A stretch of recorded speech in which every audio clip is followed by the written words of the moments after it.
নিটের দায় সেন্টারের নেট কেলেঙ্কারির দায় নিতে চায় না কেন্দ্র। সিবিআইকে তদন্তের ভার দিয়ে রাজধর্ম পালন, সেন্টারের যোগ সাজসেই প্রশ্ন ফাঁস এবং দুর্নীতি তদন্ত শুরু। কয়েকটি সেন্টার ইচ্ছাকৃত সমস্যা তৈরি করছে বলে অভিযোগ, আর অস্বস্তি এড়াতে আপাতত চুপ শিক্ষা মন্ত্রক।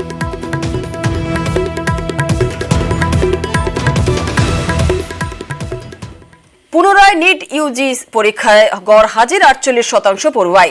বিবৃতিতে জানালো national testing agency, grace mark পাওয়া 1563 পড়ুয়ার পুনরায় পরীক্ষায় বসার কথা ছিল, আর মাত্র 813 জন অর্থাৎ 52% রিটেস্ট দিয়েছেন। পুনরায় পরীক্ষায় রান 750 জন। দেশ জুড়ে 7টি পরীক্ষা গ্রহণ কেন্দ্রে পুনরায় পরীক্ষা হয়। 5ই মে মেডিকেল এন্ট্রান্সের প্রবেশিকায় বেনিয়মের অভিযোগ ওঠে। সুপ্রিম কোর্টের নির্দেশে সেই পরীক্ষা আবার হয়। আর বেনিয়মের অভিযোগে ইতিমধ্যে এফআইআর দায়ের করেছে সিবিআইও।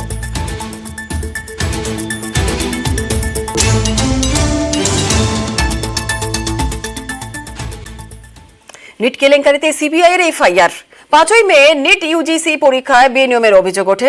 বিহার পুলিশের তদন্তে একের পর এক চাঞ্চল্যকর তথ্য উঠে আসে। বেশ কয়েকটি রাজ্য জুড়ে সক্রিয় হয় চক্র।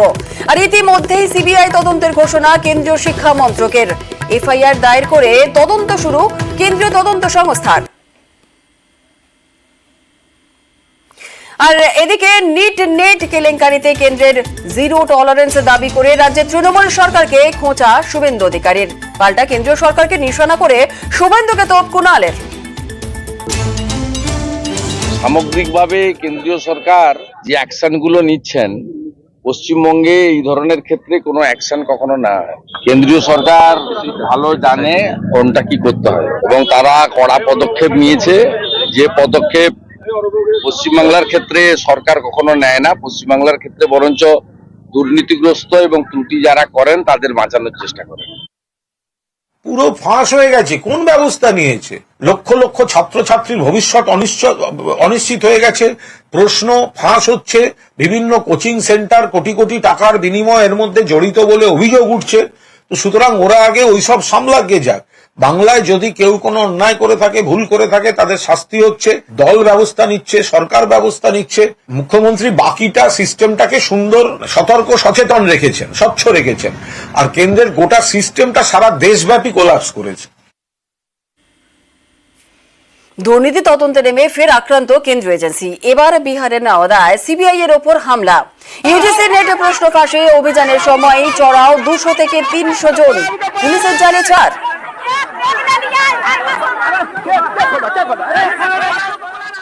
उनके द्वारा यूजीसी एजेंसी के संबंध में जांच पड़ताल और पूछताछ की जा रही है। इस रेड को गुप्त रखा गया था। जब वो लोग रेड करके निकलने लगे थे तो उस समय कुछ पब्लिक ने वहाँ पर उनसे क्वेश्चन करना शुरू कर दिया था कि क्या कौन है, कहाँ से है।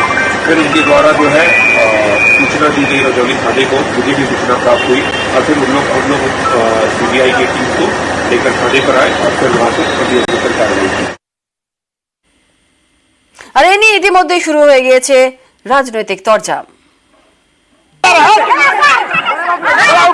সিবিআই ইনকাম ট্যাক্স তাদেরকে নিজের স্বার্থে, দলের স্বার্থে অসৎ উদ্দেশ্যে ব্যবহার করা হয়েছে। এই করতে করতে একদিকে সিবিআই এর যেরকম মনোবল ভেঙে দেওয়া হয়েছে, আর উল্টো দিকে তাদের প্রতি মানুষের ভয় ভক্তি চলে গেছে।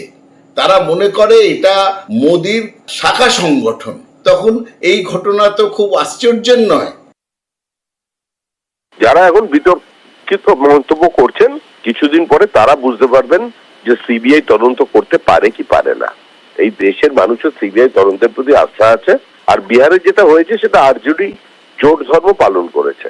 এখানে শঙ্করাঢ্যের বাড়িতে, শেখ শাহজাহানের বাড়িতে কেন্দ্রীয় তদন্তকারী সংস্থা আক্রান্ত হয়েছে। পুলিশ উল্টে আক্রমণকারীদের প্রোটেকশন দিয়ে আক্রান্তদের বিরুদ্ধে মামলা দায়ের করবার প্রস্তুতি নিয়েছেন।